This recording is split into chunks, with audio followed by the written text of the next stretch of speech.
اللہ کا عذاب کب نازل ہو جائے گا؟ راتوں رات برما میں نازل ہو گیا. حضرت مولانا علی میاں ندوی صاحب انہوں نے کہا تھا برما والوں سے، جیسے آج ہمارے حضرت آپ کے بیچ میں بتائیں گے. اور میں بنٹی بابا سوامی سچیتانند آپ کے چہرے کو پسند نہیں کرتا تھا، میں اللہ کی طاقت سے ڈرتا تھا. میں تب اسلام قبول کیا، میں نے آپ کے ڈر سے نہیں،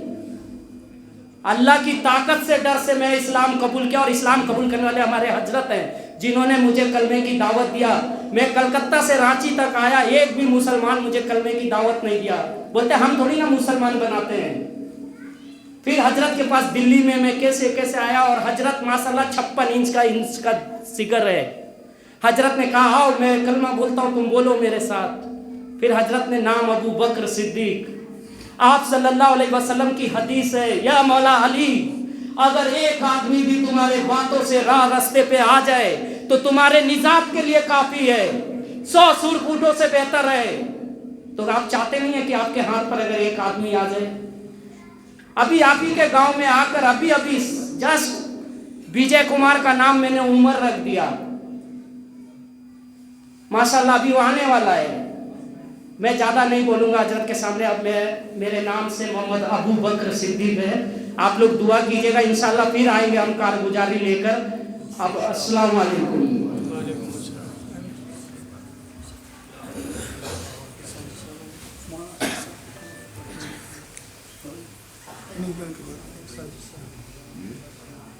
ہمارے مہمان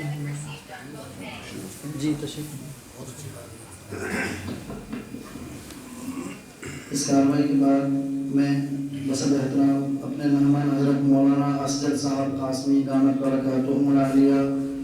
جو ایک علمی خانوادے سے تعلق رکھتے ہیں، محبوب المدارس کے استاد حدیث ہیں، ان کو دعوت دیتا ہوں مختصر وقت میں اپنے بات. حضرت تشریف لے آئے، یہی ضرورت ہے تھوڑی سی.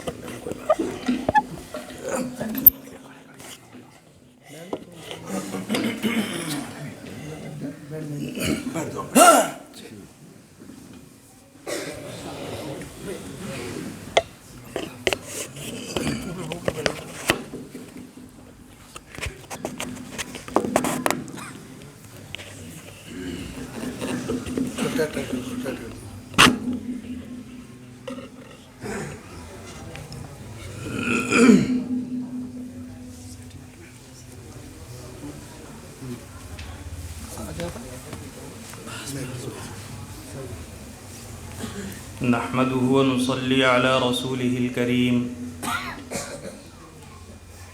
أما بعد فأعوذ بالله من الشيطان الرجيم. بسم الله الرحمن الرحيم.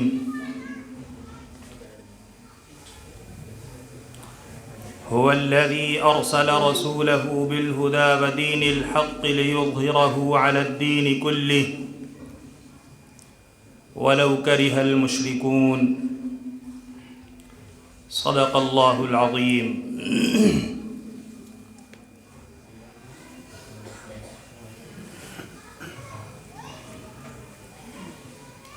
گرامی قدر سامعین کرام،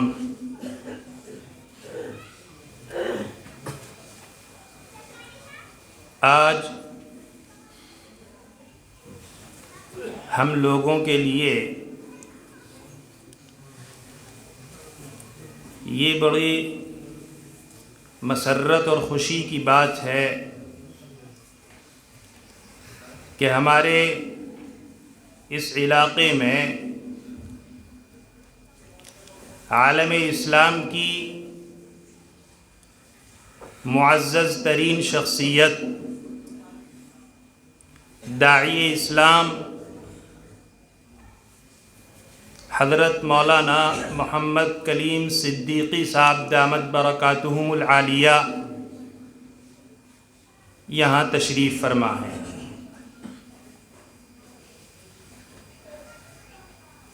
حضرت کی شخصیت تعارف کی محتاج نہیں ہے.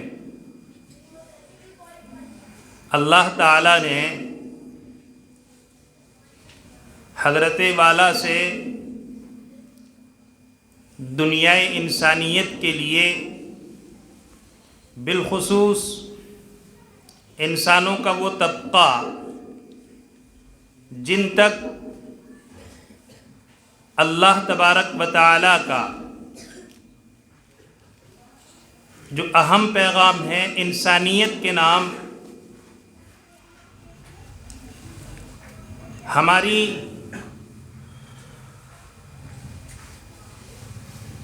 سستی کہہ لیجئے، کاہلی کہہ لیجئے، اس پیغام کو پہنچانے کی ملت تک، امت تک اور بالخصوص اس طبقے تک جس تک وہ پیغام نہیں پہنچا تھا اور اس تک پہنچانے کی یہ ذمہ داری ہم لوگوں کی تھی، ان تمام ذمہ داریوں سے ہم لوگ بالکل غافل تھے۔ اللہ تبارک و تعالیٰ نے حضرت والا کے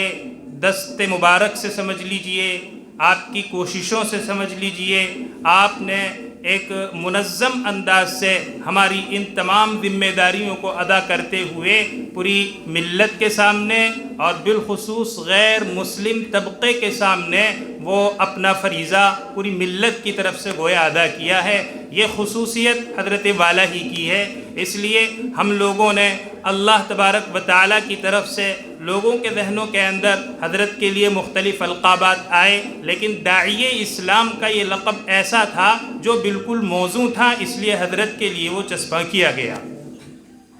اللہ تبارک و تعالی حضرت کا سایہ ہم لوگوں پر تعدیر قائم فرمائے۔ حضرت کو اللہ تبارک و تعالی نے جو محنت کرنے والی جماعت اور افراد دیے ہیں، اللہ اس افراد کی، اس جماعت کی حفاظت فرمائے اور صحیح نہج اور صحیح طریقے سے پوری ملت کے لیے اور بالخصوص غیر مسلم طبقے کے لیے جو کارہائے نمایاں انجام دینے کے لیے ان کے عزائم ہیں، ان عزائم کو پورا کرنے کے لیے صحیح اور خوش اسلوبی کے ساتھ راستے ہموار فرمائے۔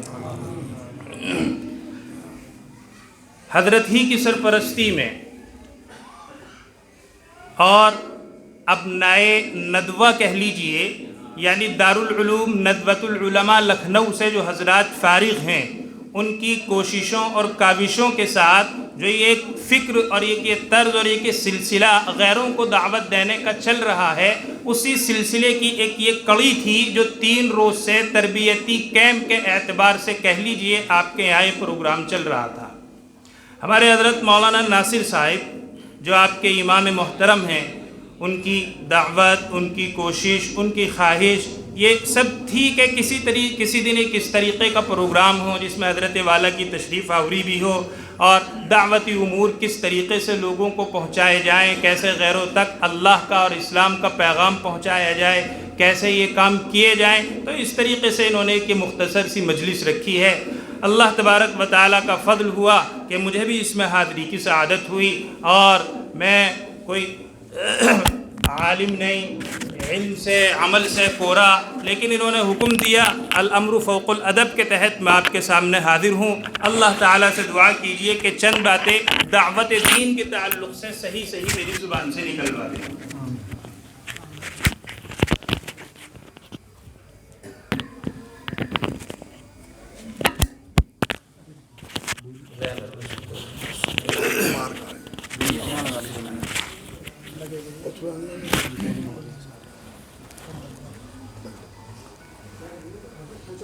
سامعین کرام، یہ دنیا اللہ تبارک و تعالی نے با مقصد پیدا کی ہے۔ اللہ تبارک و تعالی کی مخلوقات بے شمار ہیں۔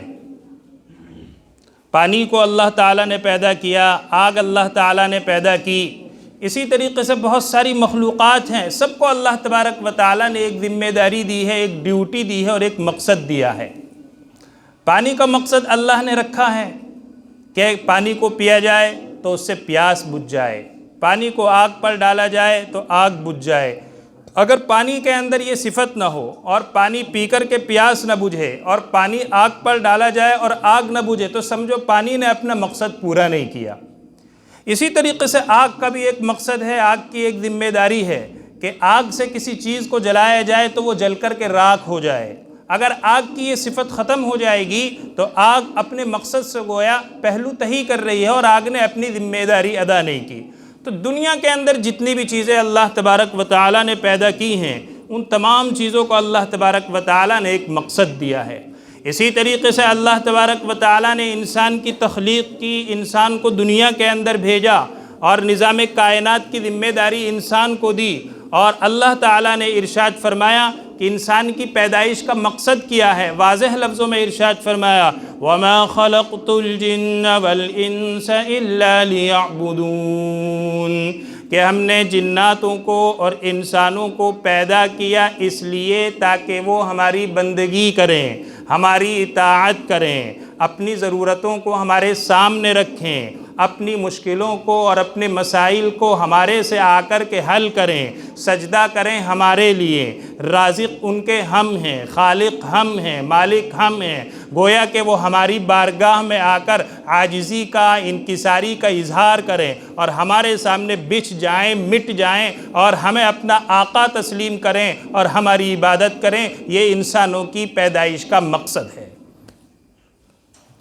اللہ تبارک و تعالیٰ نے انسانوں کو دنیا کے اندر بھیج کر کے اس مقصد کی یاد دہانی کے لیے، تاکہ انسان اپنی ذمہ داری کو جو اللہ نے لے کر کے دنیا کے اندر اس کو بھیجا ہے بھول نہ جائے، اس مقصد کو یاد کرانے کے لیے بار بار دنیا کے اندر انبیاء کرام علیہ السلام کی جماعت دنیا کے اندر بھیجی۔ وقتاً فوقتاً نبی آتے رہے، انبیاء کو یہ مشن دیا گیا، دعوتی مشن دیا گیا۔ جب بھی قوموں کے اندر بربادی آتی تھی، اخلاقی بگاڑ آتا تھا، معاشرہ ان کا خراب ہوتا تھا، اور جو راستہ اللہ تبارک و تعالیٰ نے انسانوں کو، قوموں کو دیا تھا، اس راستے سے الگ ہٹ کر کے وہ دوسرا راستہ اپنا لیا کرتے تھے، خدا کی نافرمانی کرتے تھے، بغاوت کرتے تھے، اس سے دشمنی مول لیا کرتے تھے اور مظلوموں پر ظلم کیا کرتے تھے، غریبوں پر، نہتوں پر، جو قوم کے کمزور طبقے کے لوگ تھے ان کے ساتھ جب زیادتی کا معاملہ ہوتا تھا، عبادت سینکڑوں خداؤں کی ہوتی تھی اللہ کو چھوڑ کر کے، تو اللہ لوگوں کی اصلاح کے لیے، راستہ دکھانے کے لیے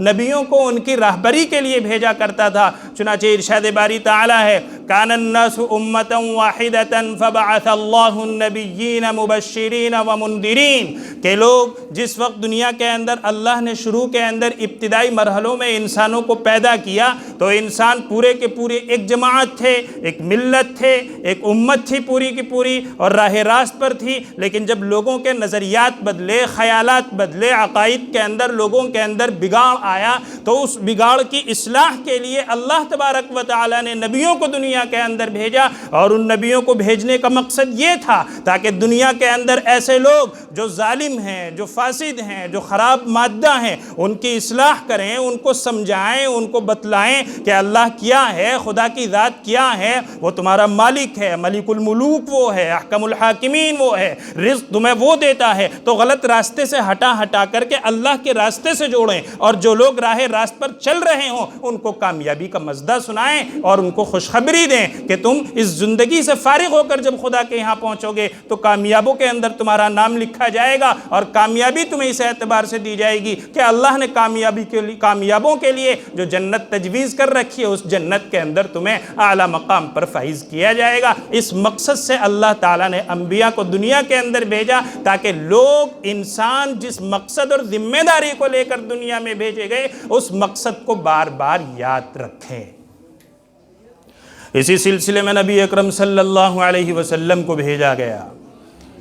اور آپ علیہ السلام انبیاء کے سلسلے کی آخری کڑی ہیں، سید المرسلین ہیں، سید النبیین ہیں، خاتم النبیین ہیں، تمام نبیوں کی سرداری آپ کو دی گئی ہے، نبیوں کے سلسلے کو آپ پر ختم کیا گیا ہے، اور جس ماحول کے اندر آپ کی بعثت ہو رہی ہے، جس ماحول کے اندر آپ کو نبوت دی جا رہی ہے، تاریخ داں حضرات جانتے ہیں، جو تاریخ سے واقفیت رکھتے ہیں اور دنیا کے حالات پر جن کی نظر رہتی تھی اور رہتی ہے، وہ جانتے ہیں کہ اس وقت کے حالات بڑے سنگین تھے، بڑے خطرناک تھے۔ جو حاکم تھے، اس وقت کی جو حکومتیں تھیں، وہ لوگوں پر ظلم کیا کرتے تھے۔ سب لوگ جانتے ہیں کہ خانہ کعبے کے اندر 360 بتوں کو رکھا گیا تھا، اللہ کی عبادت کو چھوڑ کر ان کے سامنے سجدہ کیا کرتے تھے، ان سے اپنے مسائل کو حل کیا کرتے تھے۔ پوری دنیا جانتی ہے، اور جو لوگ تاریخ سے واقف ہیں خاص طور سے وہ جانتے ہیں کہ بیٹیوں کے ساتھ، عورتوں کے ساتھ ظلم کیا کرتے تھے اور ان کے ساتھ بڑا عجیب طریقے کا معاملہ کیا کرتے تھے، زندہ درگور کر دیا کرتے تھے اپنی بیٹیوں کو۔ جب دنیا کے اندر ایسے حالات پیدا ہوئے اور انسانیت کو ضرورت محسوس ہوئی ایسے قائد کی، ایک ایسے رہبر کی، اور لوگوں نے یہ محسوس کیا کہ اب ضرورت ہے ایک ایسے انسان کی، ایک ایسے رہبر کی کہ جو دنیا کو صحیح راستے پر لائے، جو دنیا سے ظلم کا خاتمہ کر دے، ایسے انسان اور ایسے رہبر کی ضرورت ہے تو ظالموں کے پنجے کو اور کلائی کو مروڑ دے۔ جب ضرورت تھی دنیا کے اندر ایسے قائد کی، اس وقت نبی اکرم صلی اللہ علیہ وسلم کو بھیجا گیا، اور جن الفاظ کے ساتھ بھیجا گیا، جس صفت کے ساتھ بھیجا گیا، قرآن کریم نے اس کو بیان کیا۔ فرمایا رسولا هو الذي ارسل رسوله بالهدى ودين الحق ليظهره على الدين كله ولو كره المشركون۔ اللہ وہ ذات ہے جس نے اپنے رسول کو بھیجا ہدایت دے کر، دین برحق دے کر، تاکہ یہ دین یعنی دین اسلام جو اللہ تبارک و تعالیٰ کا آفاقی مذہب ہے، یہ تمام دینوں پر غالب آ جائے، چاہے نا اہل لوگوں کو، مشرکوں کو، نہ ماننے والوں کو یہ کتنا ہی ناگوار کیوں نہ گزرے۔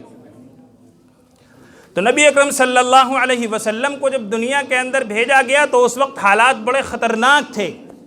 جیسے آج کے حالات ہیں۔ ہم لوگ یہاں ہندوستان ہو یا ہندوستان کے علاوہ کہیں بھی ملک، پوری دنیا کے اندر اس وقت مسلمان پریشان ہیں، تو اپنے اسلام کو بہت سے لوگ چھپاتے ہیں، اور مسلمان یہ سمجھتے ہیں کہ پتہ نہیں حالات کس انداز کے ہیں، کب کس پر حملہ کر دے، کس کے ساتھ کیا زیادتی کر دی جائے، بڑے ناگفتہ حالات ہیں۔ تو اس طرح کے حالات اس سے بھی زیادہ سنگین حالات تھے جس کی قرآن کریم نے ترجمانی کی اور بیان کیا۔ ظہر الفساد فی البر والبحر بما کسبت ایدی الناس لیذیقہم بعض الذی عملوا لعلہم یرجعون،